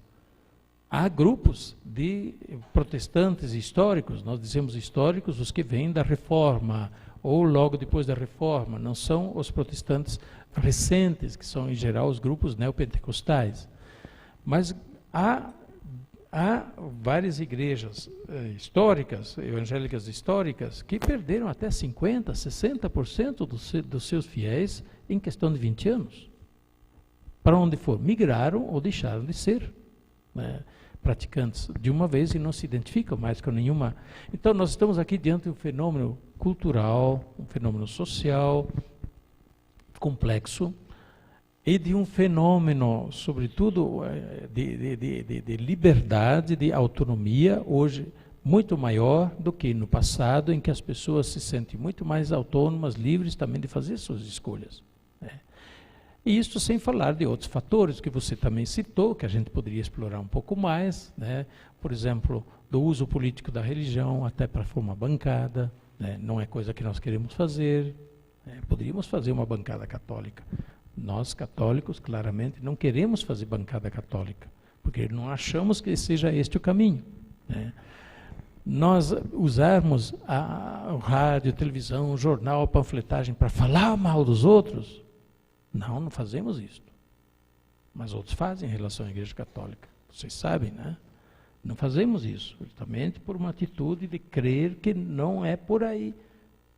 Em vez de gerar ódio, vingança, de procurar roubar os fiéis um do outro, nós cremos no ecumenismo, mesmo que isso seja um caminho sofrido, mas o caminho não é da divisão, não é da concorrência, mas a busca da união para melhor fazer o Evangelho ser conhecido, anunciado e testemunhado. Então, há uma série de questões que precisam ser levadas em conta. Evidentemente que em poucas palavras a gente não consegue dizer tudo. Existe um fato, sim, talvez o pouco fervor dos católicos, e por isso nós estamos realizando o Ano da Fé. Afinal, católico tem que ser católico também, não esconder a cara, não ser assim, né, camuflado.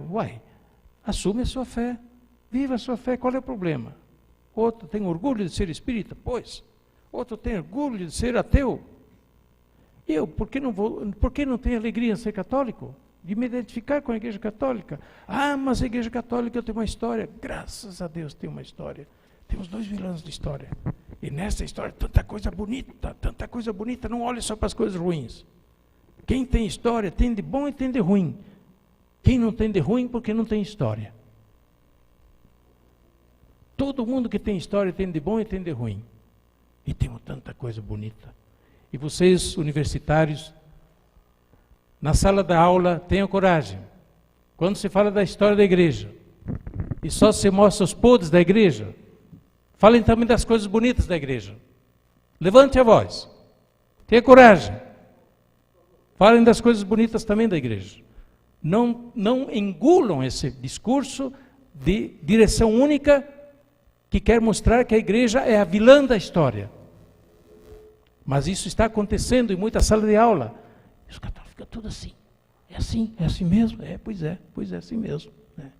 Leiam, procurem saber, tenham coragem, abram o olho, abram a cabeça, vão atrás, conheçam. Católico tem que ser instruído na sua fé e também na sua religião, na sua igreja, na sua história, saber de onde vem. Porque senão, é claro, o primeiro que vem que diz uma palavra contrária, já arriou. Não pode ser assim. Então vamos em frente. Muito bem. Dom Odilo tem aqui, da plateia veio essa questão aqui. Quero saber por que, boa tarde, a pessoa educada, boa tarde. Quero saber por que as mulheres não podem ocupar postos da igreja como seminaristas, padres, bispos e não podem fazer a missa. Afinal, Deus não tem sexo. Mas a questão da mulher... Complicado, né? Bem, Deus também não tem religião, né? A religião do homem.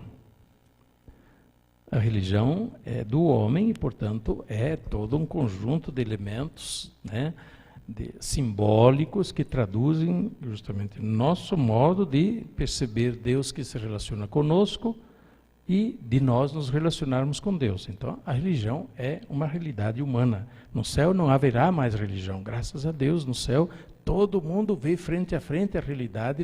A única religião lá é o louvor de Deus para sempre, face a face. Então, graças a Deus, no céu não haverá divisões, aliás, nem poderia, né? Quem quer entrar dividido não entra lá, né? Não entra lá. Então, a questão da religião e as suas maneiras de ser, de fazer, não é simplesmente racional, é simbólica. Então, não entra simplesmente na questão de concorrência, o homem pode, a mulher também deve poder. Não. São duas realidades simbolicamente diversas. Então, para ir direto à resposta, eu digo, a questão de exercer o ministério, porque se trata disso, né? Mulher não celebra a missa, mulher não pode ser padre, mulher não vai ser bispo, mulher não vai ser cardeal. Será que vai ser? Será que vai ser? Estão dizendo que vai. Vamos ver, né? Fiquem sentadinhos para ver, né? A questão é simbólica. Então, a questão do exercício do sacerdócio tem a ver com a paternidade. Tem a ver com a paternidade.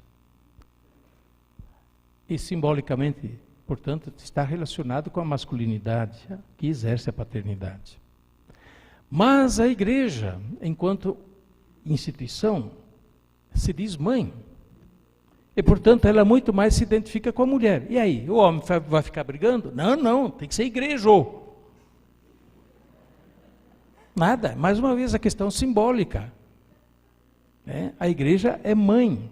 E, portanto, tem as qualidades maternas. E se identifica com a mulher. A mulher, simbolicamente, representa a igreja, melhor do que o homem. Não é questão de briga de poder. Isso é questão ideológica, que não pode ser por aí. A gente falseia as coisas se a gente coloca no enquadramento ideológico, de luta pelo poder, de direitos iguais. Não é por aí, não é por aí. Valores diversos. Se a gente quer pôr simplesmente em questão de direitos iguais, a gente achata toda a realidade. Fica um tijolinho, chatinho, perdeu a graça. A gente tem que encarar, sim, a diversidade. Então, se fala de encarar a diversidade, pois é, a diversidade dos valores, dos significados simbólicos da realidade. E, neste caso, também em relação a homem e mulher, enquanto desempenhando papéis diversos dentro da igreja. Isso não significa que a mulher seja diminuída dentro da igreja. Muito pelo contrário.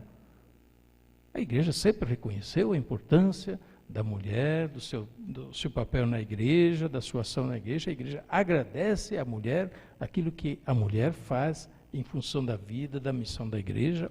Se não fossem as mulheres, nós, homens, não teríamos realizado a obra da igreja até hoje, com certeza. A mulher, com o dom que ela tem, e continua a fazer, e eu convido as mulheres, continuem a fazer sua parte na igreja. Não disputem com o homem, não tem a ver, não tem a ver. Faça a sua parte. E assim na sociedade também. Então, Odilo, só voltando uma pergunta anterior. Você não deixou passar o gol? Passou. Mas o senhor falou que no IBGE, ou seja, qual foi a pesquisa, o senhor coloca também, para ser católico, precisa no mínimo ir na missa todos os domingos. Não, é um critério. É um critério. Um critério.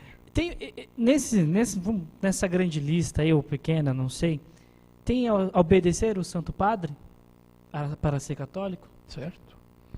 E como eu tenho uma professora que só Deus sabe como eu passei em sociologia, porque eu sou um aluno de história, então o senhor sabe muito bem, né, o que eu devo sofrer para passar naquela matéria. E aí eu não debatíamos em relação à história da igreja. E ela falou assim, eu sou católica, mas eu aprovo, eu aceito o aborto. E tem comunidades ou movimentos que aceitam, no qual eu também participo. E aí, recentemente, não tem só isso, nós temos também padres que muitas vezes também aceitam o aborto ou querem celebrar o casamento homoafetivo. E eu pergunto, eles são católicos? São católicos desobedientes.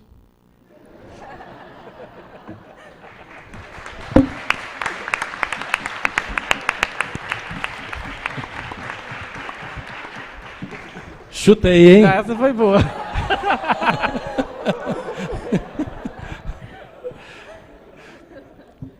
Isso sim, pois é. O que eu vou dizer? Claro, primeiro, nesse caso, a posição da igreja não pode ser identificada com a posição subjetiva individual. Né? Quem diz, eu sou católico, mas... Bom, ele está dizendo a sua posição, mas não está dizendo a posição da igreja. Está dizendo a sua posição. Eu sou católico, mas significa eu não concordo, não faço, etc. Bem, é a sua posição. Mas a igreja mantém a sua posição. A posição da igreja não é igual à sua posição.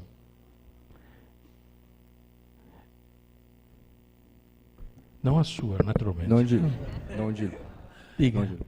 Eu estava vendo aqui, no geral, umas palavras do Papa, que ele disse que nós cristãos, a gente dilui muito a nossa fé. Ou seja, muitas vezes a gente só quer a parte boa da fé. Você não acha que o cristão hoje em dia ele está querendo muito as coisas muito fáceis? Ele não quer, ele está querendo muito, falando sobre a porta estreita e a porta larga, ele não está querendo muito a porta larga e deixando a porta estreita, que é a salvação. Você não acha que ele está querendo as coisas muito fáceis hoje em dia, o cristão? Bem, não é só de hoje, né? Já no tempo de Jesus as coisas eram assim também, né? Tanto que Jesus disse, olha, quem quiser ir comigo, o caminho é este, né? Tome também a sua cruz. E quem quiser entrar no reino de Deus, pois procure entrar pela porta estreita. Quem quiser participar do banquete, procure estar trajado adequadamente. Tem aquela parábola lá do banquete, né? Em que alguém ofereceu um grande banquete, entrou gente, tudo que é jeito, depois chegou lá, quem deu o banquete, viu alguns lá que estavam não adequadamente trajados para o banquete, e disse, ó, cai fora, aqui não. Então, a questão é esta, né? No reino de Deus, no caminho de Cristo, existe coerência, existe misericórdia. Deus é misericordioso, compreende nossas fraquezas, nossas fragilidades, mas nos chama a coerência, nos chama a conversão, nos chama a obediência, nos chama assim. Então, o caminho da fé não é o caminho, digamos assim, do desleixo, da moleza. O caminho da vida cristã é exigente. O Papa Francisco, no dia seguinte à eleição, eu estava lá no conclave, então ele foi eleito no dia 13 de março, e no dia 14 ele celebrou a missa na mesma Capela Sistina, onde foi eleito, com os cardeais. E a sua primeira missa, a sua primeira homilia, aí ele falou da igreja, né? E aí, então, referindo-se à igreja, disse, olha, a igreja precisa identificar-se com Jesus Cristo crucificado e ressuscitado. Alguns só querem o Cristo ressuscitado, né? Identificar-se com Cristo crucificado e ressuscitado. Se a igreja perde a sua relação com Cristo crucificado e ressuscitado, ela vira uma ONG piedosa. O Papa Francisco disse. Algum jornal escreveu, né, escreveu, o Papa disse que a igreja é uma ONG piedosa. Não disse isso, não disse. A igreja vira uma ONG piedosa se ela perde a sua relação com Cristo crucificado e ressuscitado, né? Então, a questão é essa, se o homem de hoje só quer facilidades, olha, eu acho que não é só de hoje não, isso já é de sempre. A tendência do homem é o caminho largo, a porta larga, é tudo facilitado, mas por aí não se chega a lugar nenhum, né? Não é este o caminho de Cristo, né? O caminho de Cristo é da alegria, da paz, da abundância, mas é o caminho da conversão, é o caminho da conversão, é o caminho também do sacrifício para justamente permanecer na coerência com o caminho de Cristo. E hoje isso talvez é um pouco mais, eu diria, facilitado, ou sei lá, né, incentivado, porque nós vivemos, evidentemente, uma cultura que de todo modo demoniza a dor, demoniza o sacrifício, vai dar todo jeito para criar as facilidades na vida. Evidente que é bom, né, a gente ter todo tipo de facilidades, digamos assim, para o uso, para o trabalho, para o conforto, não é ruim isso. Mas isso cria também uma certa predisposição a gente também querer todas as facilidades em relação às opções morais, ou as escolhas de fé, as escolhas de coerência na vida, a formação do caráter, a conduta da gente. Também a gente quereria também todas as facilitações. Então, há uma predisposição cultural hoje para não querer enfrentar o que é mais difícil, né? Querer deixar isso de lado. Mas, de fato, para nós, se a gente quer um cristianismo sem cruz, a gente acaba querendo um cristianismo sem Cristo. E isso não tem. Muito bem, Odilo, são 5h01. A gente combinou de encerrar esse momento às 5, para dar sequência aí ao que a gente tem preparado. Antes de chamar o padre Vando aqui, que vai nos ajudar a conduzir esse outro momento, eu queria, até como motivação aí para suas últimas palavras, se o senhor pudesse tomá-las aqui, essas duas questões aqui. Tem várias questões que chegaram, não deu tempo da gente ler tudo, até porque atravessaram aí esses caras loucos para fazer pergunta, começaram a fazer pergunta. Olha só, eu pensei duas aqui que podem motivar talvez a sua conclusão aqui, dizendo o seguinte: uma pergunta especificamente sobre a pastoral universitária, as duas falam desse meio acadêmico. Que mudanças ou propostas o senhor tem para a pastoral universitária diante do distanciamento que alguns sentem dela, do secularismo entre os estudantes? E a outra questão vai mais ou menos na mesma linha, como falar de Jesus Cristo no meio universitário para pessoas que dizem ser felizes sem precisar de Deus ou da religião, e inclusive aos extremamente críticos em relação à igreja. Eu poderia complementar? Em 15 segundos. Não. O que a gente vê é muito trazendo para a igreja o reflexo da Idade Média, como um momento obscuro que a história do mundo passou. E aí a gente enxerga também o iluminismo como um momento de luz, uau, vamos voltar à Idade Antiga, ou vamos pensar em coisas novas. O que eu enfrento atualmente, nessa mesma proposta de levar Jesus através do meio acadêmico, é de trazer a revelação do Evangelho, da Bíblia, como não uma coisa das trevas, não como uma coisa obscura que provavelmente é o que fica refletido quando a gente estuda a história. E aí a minha dúvida é realmente nessa, assim, quais são os argumentos de trazer que realmente, assim, não foi isso que aconteceu na Idade Média? Bem, você pôs já a questão da Idade Média colocada como a Idade das Trevas e o Iluminismo a Idade da Luz. Então, acho que só ali a gente já tem uma ideologia também, né? A gente dizer, nosso tempo é o luminoso. O que foi então? Treva. E esquecer. Houve depois, naturalmente, uma tese, antítese e síntese, né? Nessa dialética houve também uma revalorização da Idade Média. Então a gente não pode voltar novamente àquele exagero de simplesmente dizer o nosso tempo, ou o iluminismo, a Idade da Razão, essa é ótima. Olha a Idade da Razão, o que andou produzindo, né? As grandes guerras mundiais, o Holocausto, etc, etc, etc. Tanta coisa que a Idade da Razão, do Iluminismo, andou produzindo na base da razão afiadinha, né? Andou produzindo, né? Isso também é trevas, né? Por mais que se queira dizer que é luz. Então não se pode dizer que houve uma Idade das Trevas, uma Idade de luz. Todas as idades tiveram luz e trevas. Todas. Nossa também, né? Nós não somos melhores do que foram os da Idade Média. Continuamos a fazer as barbaridades, porque isso é do ser humano. E hoje as fazemos de maneira mais refinada do que no passado. Se não estamos atentos, usamos toda a tecnologia, a ciência, usamos toda a nossa capacidade racional desenvolvida, todos os meios que nós temos para fazer as coisas pior do que fizeram no passado. Então não dá para pôr simplesmente assim. A evolução humana não é linear, do ruim para o bom, né?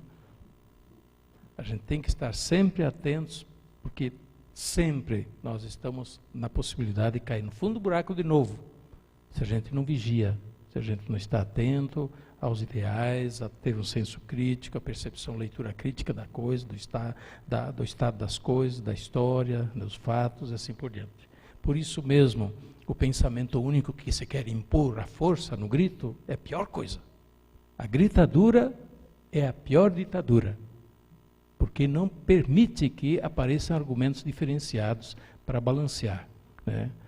Então, essa é uma questão, né? Depois, para conhecer, estudem. Não estudem uma fonte única, estudem, né? Leiam, pesquisem, tem meios. A outra questão postas, aliás, eram duas, eu estou indo longe. Na brevemente, verdade, né? Era em relação ao meio universitário. Como falar de sim, Jesus no como meio falar? Pois é. Bom, eu acho que nós sim, né, Padre Evandro, Dom Júlio, nós precisamos achar modos. E nisso vocês, jovens, ajudem-nos, né, de estar mais presentes na universidade, no meio universitário. Eu acho que nós, mais do que tudo, precisamos perder o medo, perder o respeito humano, o complexo de inferioridade, achando que nós fizemos tudo errado, só temos que esconder mesmo a cara. Ó, gente, Não é que tem que ir lá de modo triunfalista. Não, mas com coragem. Com coragem. Uai, você disse isso, eu digo aquilo. E por que você dizendo isso não me dá o direito de pensar o que eu penso? Por quê? Uai. Então, ter a coragem de pensar, ter a coragem de reconhecer, de valorizar a própria identidade, estribar-se bem em argumentos, porque há sempre os argumentos da estupidez que facilmente nos derrubam. A gente tem que ter aí o argumento da tranquilidade, da serenidade, da sabedoria, da paciência, do amor, né, que vai conquistando também com o passar do tempo. A gente não pretender transformar justamente isso num embate de ganha ou perde. Não. O tempo vai pondo as coisas no seu devido lugar. Então, eu acho que o medo, presença, nós temos que estudar, ter modos de estar mais presente. Nós refletimos sobre isso mais vezes, como fazer para que nós, igreja, estejamos mais em contato com esse mundão da universidade. Aqui em São Paulo, na capital, e considerando a metrópole, eu acho que não erro se chuto por alto, né? Chuto por alto, agarra lá, hein? Se for por cima, você não vai pegar. Mas que nós temos mais ou menos uma população ligada à universidade de 1 milhão de pessoas, entre estudantes, funcionários, professores. É muita gente. E nós estamos pouco presentes neste mundo, neste meio, e é sobretudo o mundo juvenil que está aí, né?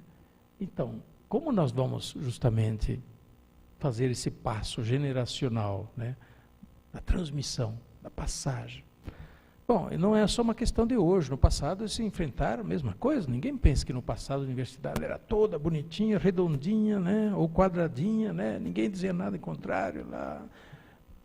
Mas estavam presentes, faziam-se presentes, né? Davam jeito, né? Nós temos que voltar a encontrar o jeito de estar presentes. Só um apontamento sobre a realidade da PUC, tá? Como a gente pode, nós católicos da universidade, não se sentir com medo, se sentir inferiorizado, por exemplo, na questão da salinha da pastoral, uma salinha escondida no fundo da universidade, embaixo de tudo, sabe? Se a gente quer ser presente na universidade, a gente tem que estar na frente da universidade, na entrada da universidade, porque tem aí toda a sim razão. A gente vai conseguir chamar os Mas isso já está definido. Ah, que bom, então. Tem um dedinho levantado aqui, querendo se manifestar. O moderador é que sabe. Olha, a gente está super em cima. Eu pedi que vocês escrevessem as questões e encaminhassem para a gente. Então, a culpa é minha.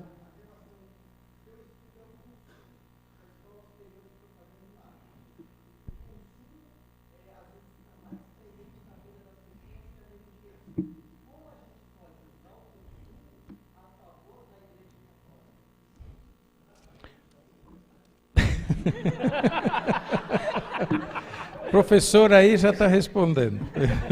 Bem, então, a questão, não. Bem, a religião, em todo caso... Vamos deixar ele responder agora, por favor. Então, quando se trata de consumo, marketing, a gente tem, naturalmente, todo o respeito pela lógica do marketing, do consumo, mas a gente tem que ter também um senso crítico, né? Então, a gente não pode transformar a religião num produto, né, do mercado, embora isso esteja acontecendo. Está acontecendo, e é um dos problemas do mundo cultural religioso hoje, ter transformado a religião num produto do mercado. E aí, para melhor vender esse produto, evidente que se embala bonitinho, se apresenta simpático, se tira tudo que é aresta, deixa bem arrumadinho, pacotadinho para consumir, né?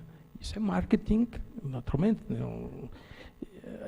Aí, justamente, o aspecto da cruz, do caminho estreito, some tudo. Em certas pregações, eu pergunto a vocês, em certas pregações que vocês observam, por acaso vocês ouvem falar dos 10 mandamentos? Vocês ouvem falar da cruz de Cristo? Vocês ouvem falar de profissão de fé? Certas pregações? Na lógica do marketing, do mercado, tudo isso Não aparece. Não aparece. Então, a questão de transformar a religião num produto do mercado que possa também ser apresentado segundo as leis do marketing, eu seria bastante reticente, né? Porém, isso não diz, por outro lado, que a gente pode descuidar da comunicação, que comunicação também é marketing, né? Aliás, o Evangelho e a missão da igreja é, por excelência, comunicação. Então, que a gente deva trabalhar bem a questão da comunicação, da forma de se relacionar, enfim, né? Só para dizer, uma comunicação, evidente que uma igreja desleixada, suja, desorganizada, fazendo teia de aranha para todo lado, não atrai. Não atrai. Outra igreja bem arrumadinha, bem bonitinha, que tem gente acolhendo na porta da igreja, atrai, né? Já é um ambiente. Bom, isso também é forma de marketing, porém não é marketing de forma nenhuma ilícito, nem contradiz, pelo contrário, vai a favor, isto é, valorizemos a dignidade daquilo que fazemos e não desleixemos, porque o desleixar o que fazemos significa damos pouco valor ao que fazemos. Muito bem. Dom Odilo, muito obrigado pela participação de cada um dos jovens, do senhor aqui. Acho que foi uma tarde super proveitosa. Aí peço a compreensão de todo mundo. Realmente a gente não tem mais tempo. Chamo o Padre Vando, por favor, para encaminhar agora para o próximo momento.